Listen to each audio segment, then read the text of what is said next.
कहते हैं कि कर्म वो फसल है जिसे इंसान को हर हाल में काटना ही पड़ता है। इसीलिए हमेशा अच्छे बीज बोएं ताकि फसल अच्छी हो। नमस्कार, स्वागत है आप सभी का ऑनलाइन हिंदी साहित्य चैनल पर। यह चैनल पूरी तरह से समर्पित है आप सबकी तैयारी के लिए। जो परीक्षा योग्य तैयारी आप करते हैं और जिसमें आप सफल होना चाहते हैं और होंगे भी एक दिन निश्चित तौर पर, इसी आश्वासन और प्रतिबद्धता के साथ चलिए आज तक जिन आलोचकों के कथनों को हमने देखा उन्हें प्रश्नोत्तरी के तौर पर देखते हैं और समझते हैं। पहला प्रश्न है, आदिकाल अत्यधिक विरोधों और व्याघातों का युग है। प्रस्तुत कथन निम्न में से किस आलोचक का है? तो हमने आचार्य रामचंद्र शुक्ल के कथनों को पढ़ा, डॉक्टर बचन सिंह के कथनों को पढ़ा, रामविलास शर्मा के कथनों को पढ़ा, आचार्य हजारी प्रसाद द्विवेदी जी के कथनों को पढ़ा। तो अब हमें पता करना है कि सही मायनों में यह कथन किस आचार्य का है कि आदिकाल जो है अत्यधिक विरोधों और व्याघातों का युग है। तो बताइए कि राइट ऑप्शन क्या होगा। ना ही यह कथन आचार्य शुक्ल का है, ना ही रामविलास शर्मा का है, ना ही डॉक्टर बचन सिंह का है। तो यह कथन है आचार्य हजारी प्रसाद द्विवेदी जी का। जबकि हम जानते हैं कि हजारी प्रसाद द्विवेदी ने ही आदिकाल को आदिकाल नाम दिया है और इन्होंने आदिकाल की सीमा 1000 ईस्वी से 1400 ईस्वी बताई है ना। तो राइट ऑप्शन होगा आचार्य हजारी प्रसाद द्विवेदी। नेक्स्ट है हमारे पास कि मैं साहित्य को मनुष्य की दृष्टि से देखने का पक्षपाती हूं। प्रस्तुत कथन किस विद्वान का है, किस आलोचक का है या किस आचार्य का है? ऑप्शन में नामवर सिंह, आचार्य रामचंद्र शुक्ल, महावीर प्रसाद द्विवेदी, हजारी प्रसाद द्विवेदी। अगर आपने जो वीडियोस मैंने कथनों की आलोचकों की डाली हुई है उन सबको आपने सब वीडियोस को ध्यान से सुना है तो आप समझ जाओगे और इजीली बता पाओगे कि वास्तव में यह कथन किसने कहा है। किसी भी प्रश्न का उत्तर देते समय हमें ध्यान से पहले उस प्रश्न को पढ़ना है, देखना है, समझना है कि कहा क्या गया है। तो जैसे देखिए कि मैं साहित्य को साहित्यकार की दृष्टि से नहीं देखता बल्कि एक आम मनुष्य की दृष्टि से ही देखने का पक्षपाती हूँ, है ना। तो यह बात कही है हजारी प्रसाद द्विवेदी जी ने। साथ साथ में आप भी उत्तर देते जाइए कमेंट बॉक्स में, ठीक है। नेक्स्ट देखते हैं कि वास्तव में तुलसीदास और भारतेंदु हरिश्चंद्र के बाद प्रेमचंद के समान सरल और जोरदार हिंदी किसी ने नहीं लिखी। यहाँ पे कथन को समझिए कि देखिए एक तो तुलसीदास जी ने बहुत अच्छी हिंदी लिखी है, सरल लिखी है ना, और उसके बाद भारतेंदु हरिश्चंद्र जी ने लिखी है। अगर इन दोनों के बाद कोई एक अच्छी सरल जोरदार जिसकी पकड़ हो भाषा पर वैसी हिंदी लिखी है तो वो है हमारे प्रेमचंद जी, है ना। तो प्रेमचंद के संबंध में यह कथन किस विद्वान का है? तो बताइए, ऑप्शन है आपके पास। तो इसका सही आंसर होगा आचार्य हजारी प्रसाद द्विवेदी जी। और साथ ही कहते हैं कि प्रेमचंद जी अपने समय में समस्त उत्तरी भारत के सर्वश्रेष्ठ साहित्यकार थे। तो देखिए भाई, अपने समय के सर्वश्रेष्ठ साहित्यकार वो भी समस्त उत्तरी भारत के, किसने कहा है और किसे कहा है? तो आचार्य हजारी प्रसाद द्विवेदी जी ने कहा है मुंशी प्रेमचंद के लिए। नेक्स्ट कथन है हमारे पास कि लोक नायक वही हो सकता है जो समन्वय कर सके, क्योंकि भारतीय जनता में नाना प्रकार की परस्पर विरोधनी संस्कृतियां, साधनाएं, जातियां, आचार निष्ठा और विचार पद्धतियां प्रचलित हैं। और बुद्ध देव समन्वयकारी थे, गीता में समन्वय की चेष्टा है और तुलसीदास भी समन्वयकारी थे। प्रस्तुत कथन निम्न में से किस विद्वान का है? देखिए सबसे पहले तो हमने कथन को समझना है कि यहाँ पर क्या कहा है कि लोक नायक वही हो सकता है जो समन्वय कर सके। लोक मतलब इस लोक का नायक, हीरो, है ना, वही हो सकता है जो समन्वय करने की शक्ति रखता है। अर्थात हमारे देश में, देश के लोगों में कितनी तरह की संस्कृतियों की पालना की जाती है, डिफरेंट संस्कृति है, फिर भी उन सब में एकता स्थापित करने का काम जो करता है वही लोकनायक होता है। तो कह रहे हैं कि बुद्ध देव समन्वयकारी थे, अर्थात बुद्ध देव ने भी समन्वय करने का कार्य किया। उसके बाद अगर हमने समन्वय की चेष्टा देखी तो हमारे पवित्र ग्रंथ गीता में देखने को मिली। और कह रहे हैं कि तुलसीदास भी समन्वयकारी थे। क्योंकि तुलसीदास ने रामचरितमानस जैसे महाकाव्य की रचना करके इस लोक संस्कृति में समन्वय का कार्य किया है। यूनिटी इज डाइवर्सिटी, है ना, यह हमने सुना है और यह हमारे देश की संस्कृति भी है। तो तुलसीदास जी ने भी यही किया है। रामचरितमानस जो हमें सिखाता है कि जीवन कैसे जिया जाना चाहिए, क्योंकि रामचरितमानस में भक्ति है, साहित्य है और दर्शन सभी कुछ है। तो प्रस्तुत कथन आचार्य हजारी प्रसाद द्विवेदी जी का है और हजारी प्रसाद द्विवेदी जी ने तुलसीदास के संबंध में कहा है कि लोकनायक वही हो सकता है जो समन्वय कर सके। नेक्स्ट प्रश्न है हमारे पास कि भक्ति आंदोलन भारतीय चिंतन धारा का स्वाभाविक विकास है। यह भक्ति आंदोलन के संबंध में कथन है, लेकिन जोर देकर कहना चाहता हूं कि अगर इस्लाम न आया होता तो भी इस साहित्य का 12 आना वैसा ही होता जैसा आज है। तो प्रस्तुत कथन किस विद्वान का है? और एक तरह से देखिए आचार्य रामचंद्र शुक्ल जी के कथन को भी यहाँ पर कटाक्ष किया है इस कथन के माध्यम से। जो विचारधारा रही थी इस्लाम के संबंध में कि इस्लाम या भक्ति आंदोलन का उदय कैसे हुआ, है ना। तो बताइए प्रस्तुत कथन किस आलोचक का है? आचार्य रामचंद्र शुक्ल का, यहाँ पे शुक्ला हो गया है मिस्टेक से, डॉक्टर बचन सिंह का, डॉक्टर नगेंद्र का, या आचार्य हजारी प्रसाद द्विवेदी जी का।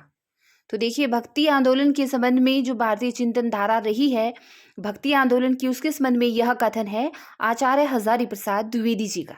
नेक्स्ट कथन देखते हैं कि दोहा या दूहा अपभ्रंश का अपना छंद है, उसी प्रकार जिस प्रकार गाथा प्राकृत का अपना छंद है।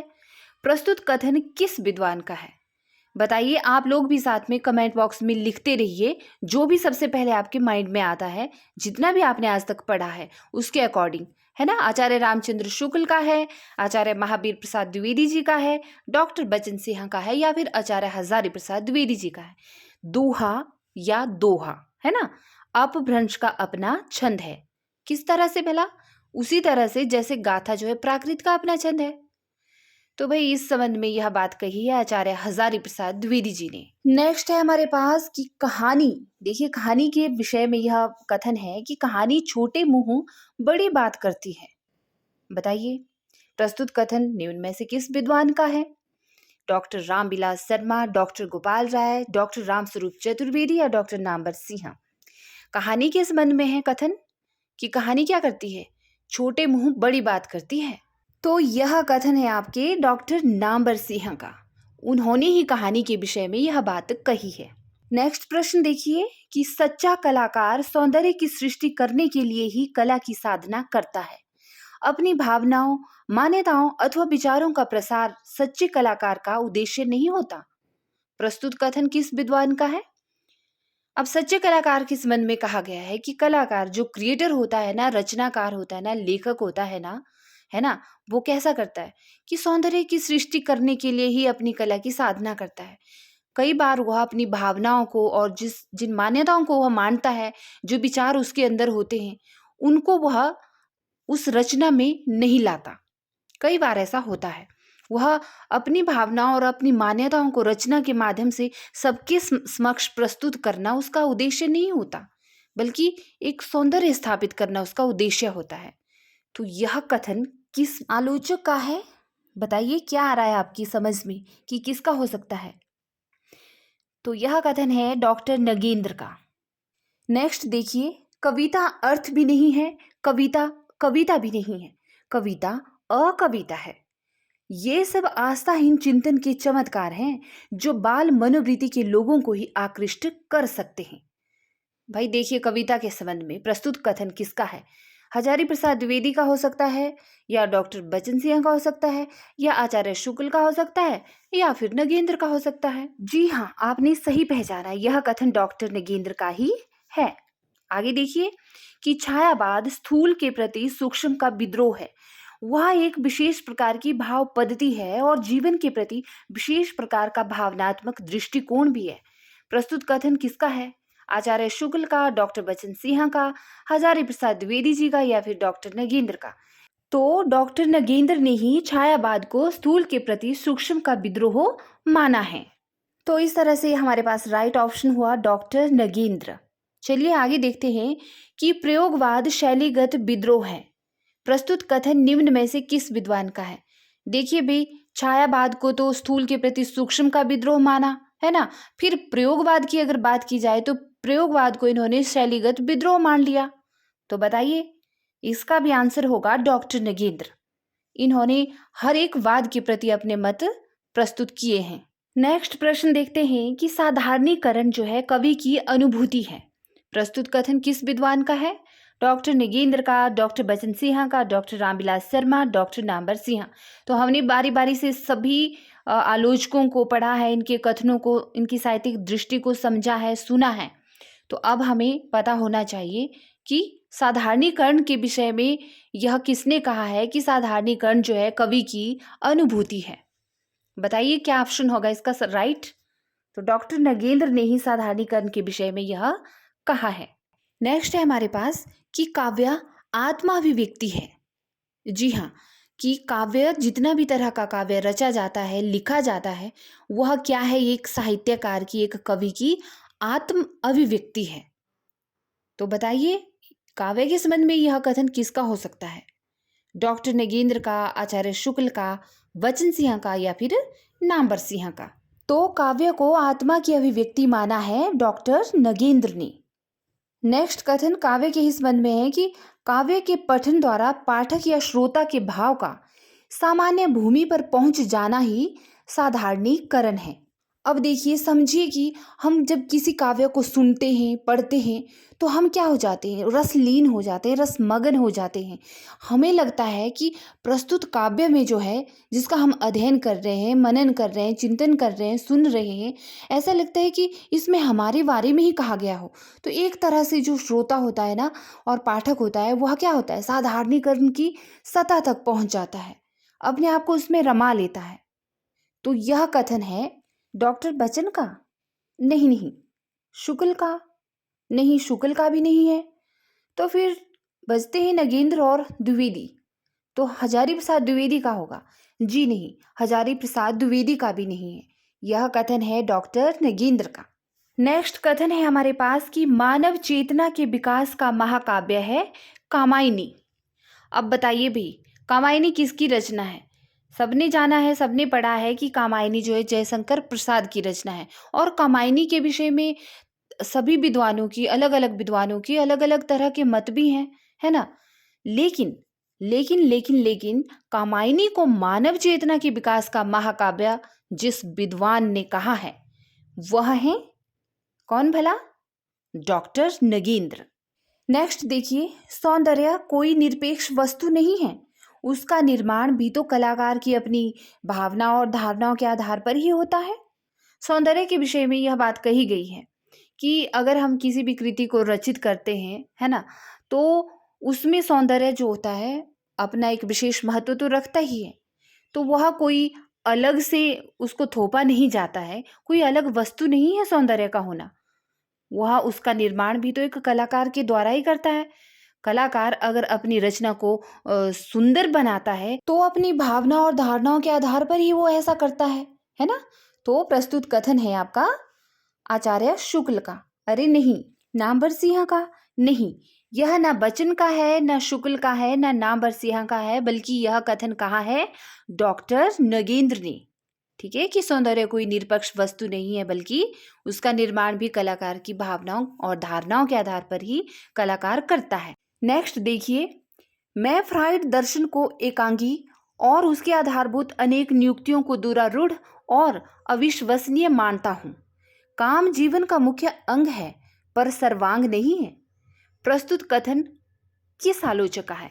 अब देखिए, आप मुझे कमेंट बॉक्स में बताइएगा कि फ्राइड ने जो है कौन सा वाद दिया है, यानी कि फ्राइड का दर्शन क्या है, जिसमें फ्राइड ने जो है काम को ही जीवन का मुख्य अंग माना है।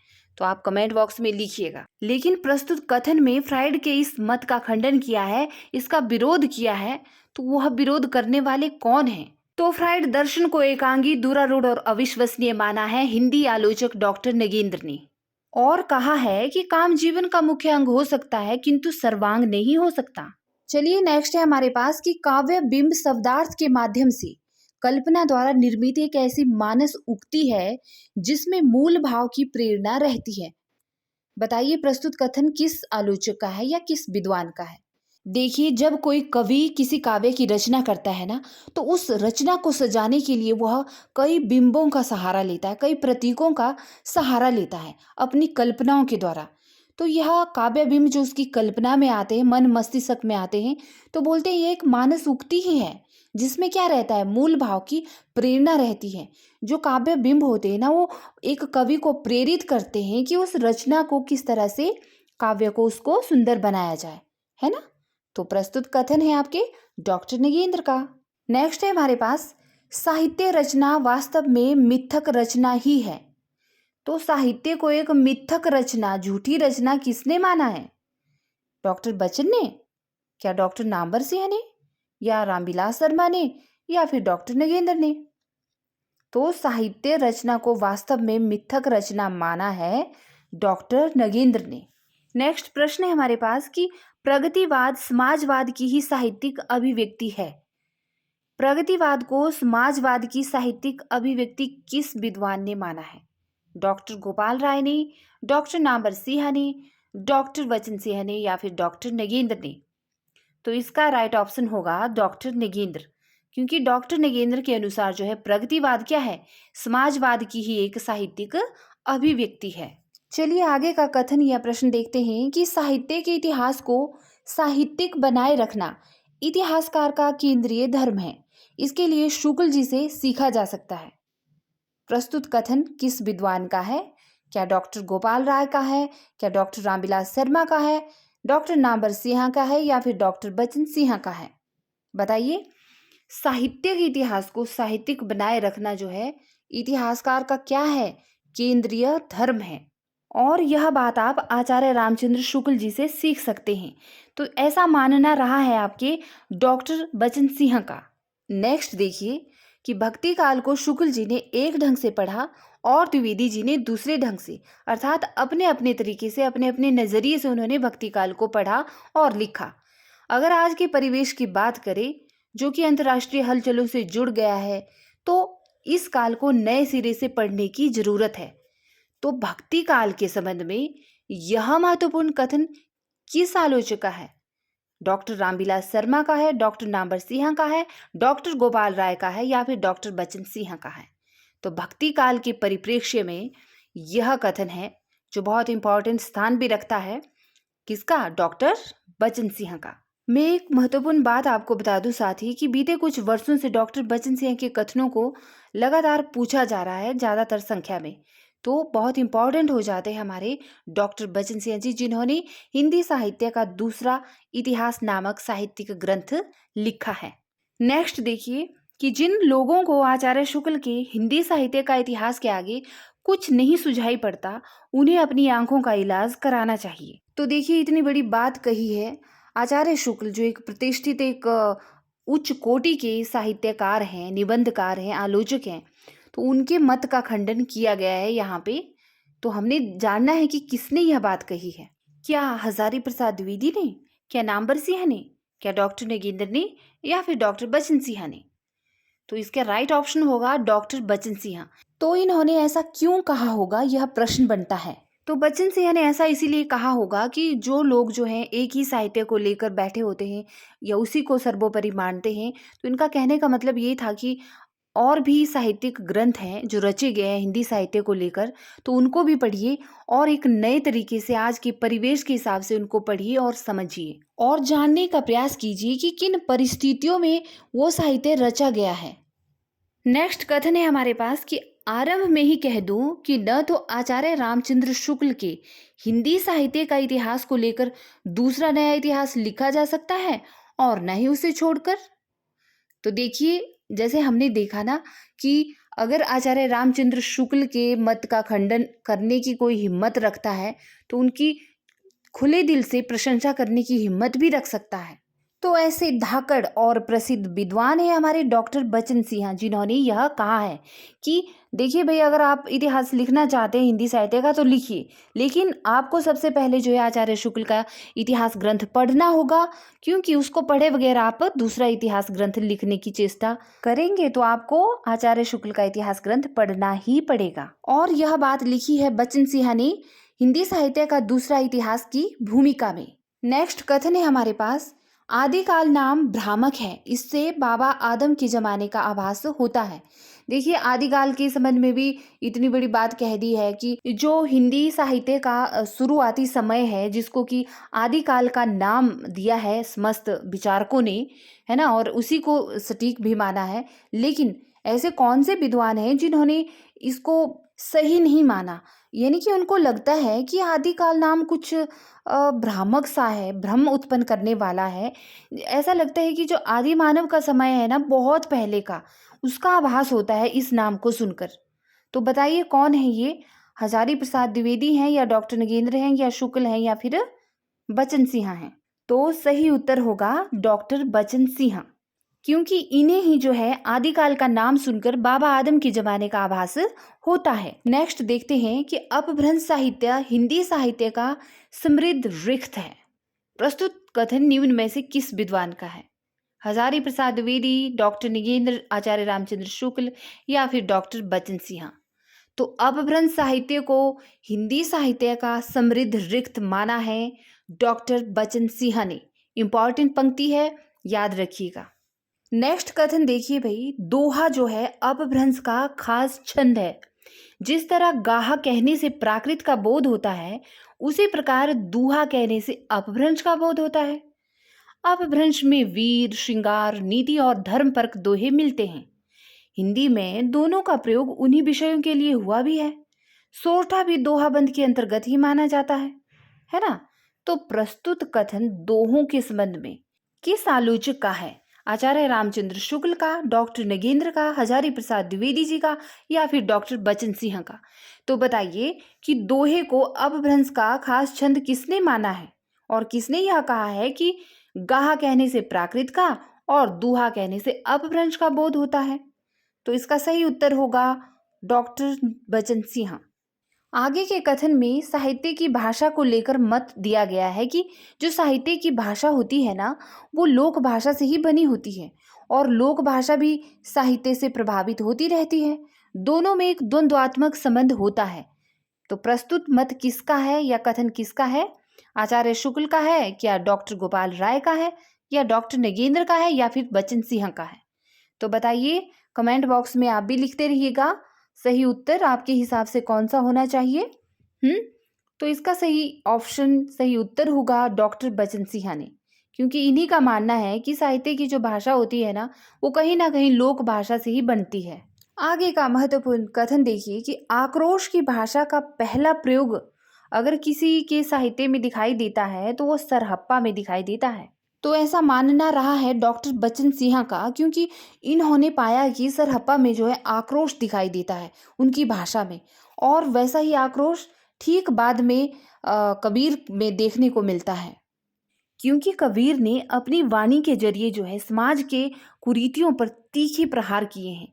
उनकी भाषा में वो आक्रोश दिखाई देता है, जैसा कि डॉक्टर बचन सिंह को सरहप्पा में दिखाई दिया। तो इसका सही उत्तर होगा डॉक्टर बचन सिंह। नेक्स्ट कथन कहता है कि दोहा कोशों और चरय गीतों की भाषा में अंतर है। क्या अंतर है?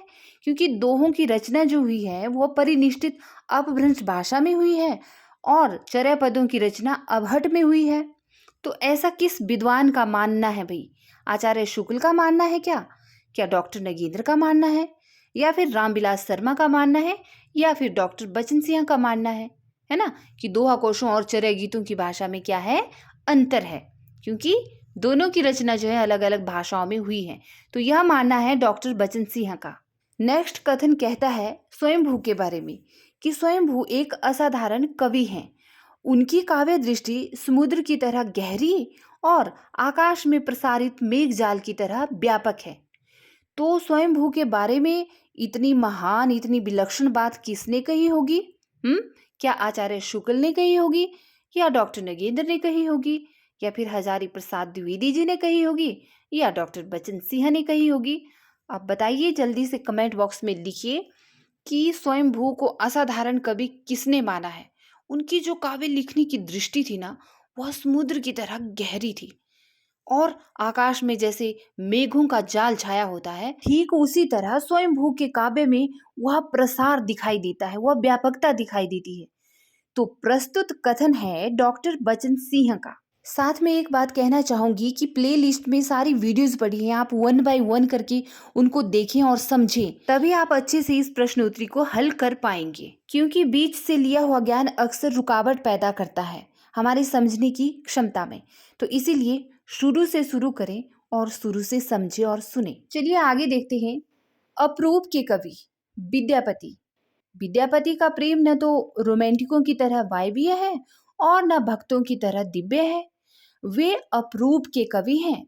तो विद्यापति को अप्रूप का कवि किसने कहा है और किसने विद्यापति के प्रेम को जो है इस नज़र से देखने की चेष्टा की है कि विद्यापति ने जो प्रेम का वर्णन किया है अपने काव्य में, उसमें न ही वो दिव्यता है जैसी दिव्यता भक्त कवियों के प्रेम में होती है और न ही कोई रोमांस है। तो यह कहा है आपके डॉक्टर बचन सिंह ने, क्योंकि उनके अकॉर्डिंग जो है विद्यापति अप्रूप के कवि हैं। नेक्स्ट कथन है भक्ति आंदोलन के संबंध में कि भक्ति आंदोलन इतना व्यापक, गहरा, लोकोन्मुखी और प्रभावशाली था कि इसे देखकर किसी का आश्चर्यचकित हो जाना अस्वाभाविक नहीं है। यह पहला भारतीय नवजागरण था जो कश्मीर से लेकर कन्याकुमारी और गुजरात से लेकर असम तक फैला हुआ था। तो प्रस्तुत कथन किस विद्वान का है? हजारी प्रसाद द्विवेदी का है, डॉक्टर रामबिलास शर्मा का है, आचार्य रामचंद्र शुक्ल का है या फिर डॉक्टर बचन सिंह का है? बताइए भी, भक्ति आंदोलन को व्यापक, गहरा और लोकोन्मुखी और प्रभावशाली किसने कहा है? और इसे भारतीय नवजागरण कहा है, पहला भारतीय नवजागरण। तो प्रस्तुत कथन के संदर्भ में राइट आंसर होगा डॉक्टर बचन सिंह। आगे देखते हैं। तुलसीदास जैसे प्रतिभा संपन्न कवि और पंडित को पाकर राम भक्ति आंदोलन चमक उठा है। प्रस्तुत कथन निम्न में से किस विद्वान का है? क्या आचार्य शुक्ल का है या आचार्य हजारी प्रसाद द्विवेदी का है या आचार्य महावीर प्रसाद द्विवेदी का है या डॉक्टर बचन सिंह का है? क्योंकि हमने देखा है कि तुलसीदास के संबंध में इन सभी कवियों ने जो है बहुत महत्वपूर्ण बातें कही हैं। तो अब यहाँ पर यह अंदाजा लगाना मुश्किल हो जाता है कभी कभी कि आखिर तुलसीदास को प्रतिभा संपन्न कवि और पंडित किसने कहा है और यह बात किसने कही होगी कि राम भक्ति आंदोलन तुलसीदास को पाकर चमक उठा था। तो इसका राइट ऑप्शन कौन सा होगा भाई? तो सही उत्तर होगा डॉक्टर बचन सिंह। आगे का प्रश्न देखते हैं कि कबीर पहले व्यक्ति हैं जिन्होंने विभिन्न धर्मों, संप्रदायों, जातियों, वर्णों को नकार कर ऐसे समाज की स्थापना का प्रयास किया जिसमें धर्म, संप्रदाय, ऊंच नीच के भेदभाव के लिए कोई स्थान नहीं था, कोई जगह नहीं थी। तो कबीर के बारे में भी समस्त आलोचकों ने बहुत अच्छी अच्छी बातें कही हैं अपने अपने मतानुसार। तो डॉक्टर बचन सिंह के अकॉर्डिंग कबीर ऐसे पहले व्यक्ति थे जिनके समाज में भेदभाव के लिए कोई स्थान नहीं था। नेक्स्ट कथन है जिस तरह भक्तों में अंडाल और मीराबाई हुई उसी तरह सूफियों में बसरा की राबिया नामक एक स्त्री की भी गणना की जाती है। भाई देखिए, अगर हम महिला लेखकों की बात करते हैं हिंदी साहित्य में तो भक्त कवियों में हम देखते हैं कि अंडाल और मीराबाई की विशेष भूमिका रही है, एक विशेष स्थान रहा है। तो उसी तरह से सूफी महिला लेखकों में बसरा की राबिया नामक एक स्त्री की भी गणना की जाती है। तो किस आचार्य के, किस आलोचक के अकॉर्डिंग यह मत दिया गया है, यह कथन रखा गया है? क्या आचार्य शुक्ल, क्या महावीर प्रसाद द्विवेदी, क्या हजारी प्रसाद द्विवेदी या फिर डॉक्टर बचन सिंह? तो हाँ भाई, सही उत्तर है डॉक्टर बचन सिंह। नेक्स्ट कथन है हमारे पास पद्मावत के विषय में कि पद्मावत जायसी का ही श्रेष्ठ ग्रंथ नहीं है बल्कि समूची हिंदी काव्य परंपरा का एक दुर्लभ रत्न है। प्रस्तुत कथन किस विद्वान का होगा? क्या आचार्य शुक्ल का होगा, डॉक्टर नगेंद्र का होगा, डॉक्टर रामबिलास शर्मा का होगा या फिर डॉक्टर बचन सिंह का होगा? तो सही उत्तर होगा डॉक्टर बचन सिंह, क्योंकि डॉक्टर बचन सिंह ने क्या है, पद्मावत को क्या माना है? एक दुर्लभ रत्न माना है, एक दुर्लभ रत्न कहा है और साथ में इस बात की पुष्टि की है कि पद्मावत एक ऐसा महाकाव्य है, ऐसा ग्रंथ है जो कि जायसी का ही श्रेष्ठ ग्रंथ नहीं कहलाता बल्कि समूची हिंदी काव्य का एक विशेष अनमोल रत्न कहलाता है। नेक्स्ट देखिए कि भला हो शुक्ल जी का जिन्होंने इस उपेक्षित किंतु अत्यंत महत्वपूर्ण ग्रंथ का वैसे ही उद्धार किया जैसे वाराह ने रत्नगर्भा पृथ्वी का किया था। देखिए भाई कितना महत्वपूर्ण कथन है ना। अपने आप में ही इन एक एक पंक्तियों में विलक्षणता झलकती है कि जैसे बारह ने जो है रत्नगर्भा पृथ्वी का उद्धार किया था, वैसे ही शुक्ल जी ने भी इस ग्रंथ का उद्धार किया था। अब किस ग्रंथ की बात कर रहे हैं यहाँ पे? पद्मावत की ही बात की हो रही है यहाँ पे, है ना, पद्मावत के विषय में, कि धन्य हो शुक्ल जी का या भला हो शुक्ल जी का कि उन्होंने इस उपेक्षित किंतु अत्यंत महत्वपूर्ण ग्रंथ का उद्धार किया। तो इतनी महत्वपूर्ण बात किसने कही है? क्या हजारी प्रसाद द्विवेदी ने कही है, रामविलास शर्मा ने कही है, डॉक्टर नगेंद्र ने कही है, डॉक्टर बचन सिंह ने कही है?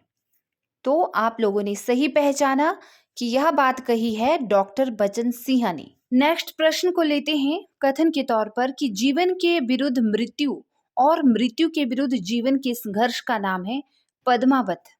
देखिए भाई, जीवन प्रेम है, तो प्रस्तुत कथन किसने कहा होगा? किस आलोचक का रहा होगा? क्या आचार्य शुक्ल का रहा होगा, हजारी प्रसाद द्विवेदी का, आचार्य महावीर प्रसाद द्विवेदी का, या फिर डॉक्टर बचन सिंह का? पद्मावत की इतनी तारीफ हुई है, इतनी प्रशंसा की गई है, तो वो आलोचक कौन होंगे जिन्होंने इसे एक दुर्लभ रत्न कहा है? हम्म इसे जीवन के विरुद्ध मृत्यु और मृत्यु के विरुद्ध जीवन के संघर्ष का नाम कहा है, एक प्रेममय जीवन कहा है।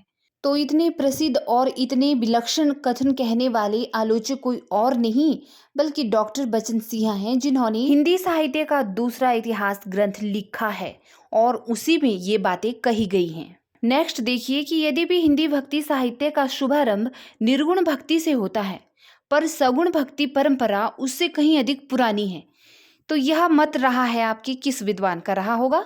डॉक्टर नगेंद्र का, डॉक्टर रामविलास शर्मा का, डॉक्टर नामवर सिंह का, या डॉक्टर बचन सिंह का?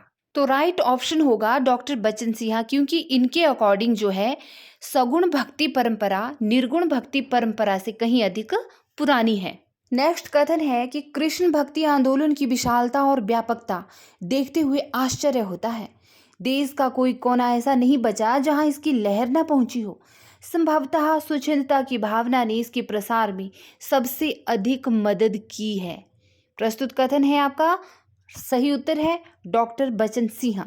जी हाँ, क्योंकि डॉक्टर बचन सिंह के अकॉर्डिंग कृष्ण भक्ति में जो काव्य रचा गया, जो साहित्य रचना हुई, वह इतनी स्वच्छंद, विशाल और व्यापक थी कि देश के हर एक कोने पर जो है कृष्ण भक्ति आंदोलन पहुंचा, है ना। नेक्स्ट महत्वपूर्ण कथन है हमारे पास कि संत कवियों में कबीर के बाद के कवि वैसे ही दिखाई पड़ते हैं जैसे चंद्रोदय के बाद नक्षत्र मालिकाएं। सूफी कवियों में भी एक ही कवि है जैसी, शेष तो लकीर के फकीर हैं। भाई राम भक्ति काव्य में तुलसी के बाहर जो कुछ है ना, वह निस्तेज है, निष्प्रभ है। प्रस्तुत महत्वपूर्ण कथन, मैं तो कहूंगी कि बहुत ही महत्वपूर्ण कथन है ये, बहुत ही ज्यादा। आचार्य शुक्ल का होगा या डॉक्टर गोपाल राय का होगा, डॉक्टर रामस्वरूप चतुर्वेदी का होगा या डॉक्टर बचन सिंह का होगा? देखिए बहुत सारे बातें हैं, अगर आप एक एक पंक्ति को भी उठाएंगे ना तो वहां से कथन बन सकता है, प्रश्न बन सकता है कि संत कवियों में महत्वपूर्ण कवि सिर्फ कबीर दास हैं और सूफी कवियों में महत्वपूर्ण कवि जैसी हैं। कैसे? ठीक वैसे जैसे चंद्रोदय के बाद नक्षत्र की मालिकाओं का महत्व होता है, और बाकी तो सारे कैसे हैं? लकीर के फकीर हैं। ठीक वैसे ही राम भक्ति काव्य में भी तुलसी महत्वपूर्ण है, बाकी जो है निस्तेज है, निष्प्रभ हैं। तो यहाँ पर हम देखते हैं कि कबीर दास, तुलसीदास और जैसी, इन तीनों को समकक्ष रखा गया है। और ऐसा महत्वपूर्ण जो कथन है, महत्वपूर्ण ये जो पंक्तियां हैं, वह कौन कह सकता है? डॉक्टर बचन सिंह। जी हाँ, अगर आपने हिंदी साहित्य का दूसरा इतिहास पढ़ा होगा, अब देखिए इतने बड़ा ग्रंथ कौन पढ़ सकता है, लेकिन जो मैंने वीडियोस डाली है संपूर्ण उस ग्रंथ के संपूर्ण कथनों को लिया है। अगर आपने उन सब वीडियोस को ध्यान से देखा होगा तो आपने पाया होगा कि इतनी विलक्षण बातें कहने का जो साहस है वो सिर्फ उन्होंने ही किया है। तो पढ़िए, जिन्होंने अभी भी नहीं पढ़ा है तो उन सारी वीडियोस को देखिए, डॉक्टर बचन सिंह के संपूर्ण कथनों को देखिए। आप कोई भी कथन होगा, कोई भी प्रश्न होगा उनसे रिलेटेड, आप उसको आसानी से हल कर पाएंगे। नेक्स्ट महत्वपूर्ण कथन है प्रश्न के तौर पर कि तुलसीदास का जीवन दुखों से भरा पड़ा है। सिर मुंडाते ही जैसे ओले पड़े हो। जन्म लेते ही वे घर से बाहर कर दिए गए और जगह जगह भीख मांगते फिरे, पंडितों द्वारा अपमानित हुए और अंत में असहाय बाहुपीड़ा झेलते हुए दिवंगत हो गए। तो भाई यह भी एक जोरदार प्रश्न है, जोरदार कथन है। तो किसने कहा होगा? क्या डॉक्टर रामस्वरूप चतुर्वेदी ने, डॉक्टर नगेंद्र ने, डॉक्टर बचन सिंह ने, या डॉक्टर रामविलास शर्मा ने? तो none other than the right option is doctor Bachan Singh. Because आप देखिएगा डॉक्टर बचन सिंह को जब पढ़िएगा तो आप उनमें पाएंगे कि वे अपनी बात को एक स्ट्रेट फॉरवर्ड तरीके से कहने के पक्षपाती हैं। जैसा कि हमें उनके कथनों को पढ़कर लग ही रहा है और समझ में आ रहा है कि उन्होंने अपने कथनों को किस तरीके से कहा है। एक यूनिक सा डिफरेंट सा तरीका है ना इनका, जो आसानी से समझ भी आता है। नेक्स्ट कथन है कि जिस प्रकार गिल्ली मिट्टी को कुम्हार अपनी चाक पर चढ़ाकर अपेक्षित रूप देता है ना, उसी प्रकार गोस्वामी जी भाषा को अपनी प्रतिभा की चाक पर चढ़ाकर मनोनुकूल रूप देते हैं। वाह, यह भी बहुत ही महत्वपूर्ण कथन है और बहुत ही अच्छे ढंग से इसको कहा गया है कि देखिए गिल्ली मिट्टी से तुलना की गई है किसकी? गोस्वामी तुलसीदास जी की भाषा की। कि जैसे अपने अकॉर्डिंग कुम्हार गिल्ली मिट्टी को आकार देता है, जैसा ढालना चाहे वैसे ढाल देता है, ठीक उसी प्रकार तुलसीदास जी ने अपनी भाषा को अपनी प्रतिभा के बल पर लोगों के मनु अनुकूल बनाया है। तो अब तो आप सबको यह समझ आ ही गया होगा कि प्रस्तुत कथन किस आलोचक का होगा। None other then doctor Bachan Singh. Next कथन है कि वे संस्कृत के पंडित थे। कौन? केशव दास जी। केशव दास के विषय में यह कथन है कि वे संस्कृत के पंडित थे। वे भी कैसे पंडित? एक क्लासिक पंडित। तो भाई केशव दास जी को संस्कृत का क्लासिक पंडित कहा है। क्या रामस्वरूप चतुर्वेदी ने कहा होगा, या आचार्य शुक्ल ने कहा होगा, या रामविलास शर्मा ने कहा होगा, या फिर डॉक्टर बचन सिंह ने कहा होगा? तो बताइए कमेंट बॉक्स में कि किसने कहा होगा केशव दास जी को एक क्लासिक पंडित। तो अपनी बात को विशेष तरीके से कहने में माहिर कौन है? अब तक तो हम जान ही गए हैं अच्छी तरीके से, doctor Bachan Singh. Next number है हमारे पास 46। इसमें जो कथन है कि यदि शुक्ल जी को ठीक ठिकाने से पढ़ लिया गया होता तो हवा में मुक्का मारने की जरूरत न पड़ती। शुक्ल जी शब्दों का प्रयोग बहुत सोच समझ कर करते हैं। यानी कि जिस आलोचक ने यह कथन कहा है उन्होंने शुक्ल जी को बहुत अच्छे तरीके से पढ़ा है, तभी जाके फिर उन्होंने अपने हिंदी साहित्य का इतिहास लिखा है। और देखिए कितने विशेष तरीके से अपनी बात को सबके समक्ष रखा है। क्या ये आलोचक डॉक्टर हजारी प्रसाद द्विवेदी हैं? क्या डॉक्टर रामविलास शर्मा हैं? क्या डॉक्टर गोपाल राय हैं? क्या डॉक्टर बचन सिंह हैं? जी हाँ, डॉक्टर बचन सिंह ही हैं। नेक्स्ट 47 कि देव का महत्व आचार्य होने में नहीं है बल्कि श्रेष्ठ कवि होने में है। जहाँ तहाँ उनमें जो पेंचिले मजमून दिखाई पड़ते हैं वे उनके आचार्यत्व के फल हैं। अब देखिए ना कितने चमत्कारी शब्द हैं, पेंचिले मजमून, आचार्यत्व के फल। मतलब अपने आप में याद रखने वाले ही शब्द हैं ये। बस आप 2 शब्द भी याद रखेंगे ना पंक्ति के तो आपको पता होगा भाई इस तरह की कारीगरी करने वाले एकमात्र हमारे साहित्यकार हैं, आलोचक हैं डॉक्टर बचन सिंह। कवि देव के बारे में यहाँ पर कहा गया है, उनका महत्व जो रहा है काव्य के क्षेत्र में, साहित्य के क्षेत्र में, ठीक है, उसके संबंध में यह कहा है आपके बचन सिंह जी ने। आगे का नंबर है 48 नंबर। इसमें जो कथन है कि भक्तों और संतों का प्रेम ईश्वर के प्रति था। तो रीतिकालीन कवियों का प्रेम मनुष्य का मनुष्य के प्रति, यानी कि स्त्री का पुरुष के प्रति और पुरुष का स्त्री के प्रति। ये कवि प्रेम को ईश्वरीय धरातल से उतारकर मानवीय धरातल पर ले आए हैं। अब आचार्य शुक्ल ने ये बात कही होगी, या फिर आचार्य हजारी प्रसाद द्विवेदी ने, या आचार्य महावीर प्रसाद द्विवेदी ने, या फिर डॉक्टर बचन सिंह ने, कि देखिए यहाँ पर रीतिकालीन कवियों के बारे में कहा गया है कि रीतिकालीन कवियों का प्रेम कैसा था? मनुष्य का मनुष्य के प्रति, यानी कि पुरुष का स्त्री के लिए और स्त्री का पुरुष के लिए। जबकि जो संत कवि थे उनका प्रेम ईश्वर के प्रति था। तो डॉक्टर बचन सिंह ने यह कहा है कि रीतिकालीन कवियों ने क्या किया है? ईश्वरीय प्रेम को ईश्वरीय धरातल से उतारकर मानवीय धरातल पर रख दिया है। नेक्स्ट 49 नंबर का जो कथन हमारे पास है प्रश्न के तौर पर कि स्वच्छंद काव्य में प्रेम की साधना बड़ी ही कठिन बताई गई है। कैसी बताएगी ये? तलवार की धार पर दौड़ने की तरह कठिन। कि प्रेम कैसा है भाई? तलवार की धार पर दौड़ने के समान है। कवि देव भी कहते हैं कि प्रेम तो कहत ठाकुर न ऐंठो सुन, बैठो गाड़ी गहिरो तो बैठो प्रेम सर में। अब आप खुद ही अंदाजा लगा लीजिए कि प्रेम के विषय में यह कथन किसका रहा होगा। क्या डॉक्टर गोपाल राय का, आचार्य रामचंद्र शुक्ल का, डॉक्टर रामविलास शर्मा का, डॉक्टर बचन सिंह का? तो none other than the right option will be what? Doctor Bachan Singh. चलिए आगे लास्ट प्रश्न देखते हैं कथन के तौर पर कि बिहारी के लिए प्रेम चौगान का खेल है। अब कवि बिहारी की बारी आई यहाँ पर कि बिहारी के लिए प्रेम कैसा है? एक चौगान के खेल की तरह है।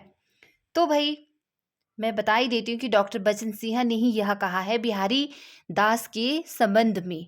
तो डॉक्टर बचन सिंह के अकॉर्डिंग बिहारी के लिए प्रेम चौगान का खेल है। तो चलिए ये थे आज की प्रश्नोत्तरी के महत्वपूर्ण प्रश्न, है ना।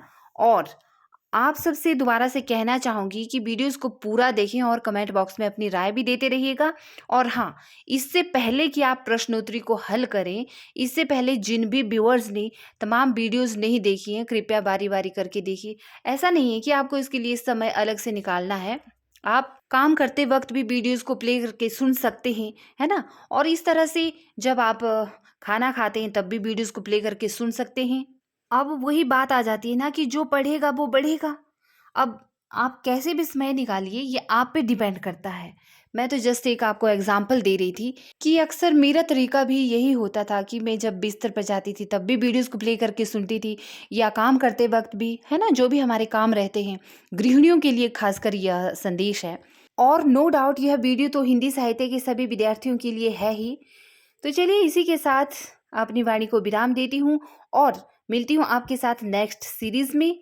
तब तक वीडियोस को लाइक कीजिए, चैनल को सब्सक्राइब कीजिए जिन्होंने नहीं किया है, और कमेंट भी लिखिएगा कि आपको कैसी लगी यह आलोचनात्मक प्रश्नोत्तरी की सीरीज। नमस्कार।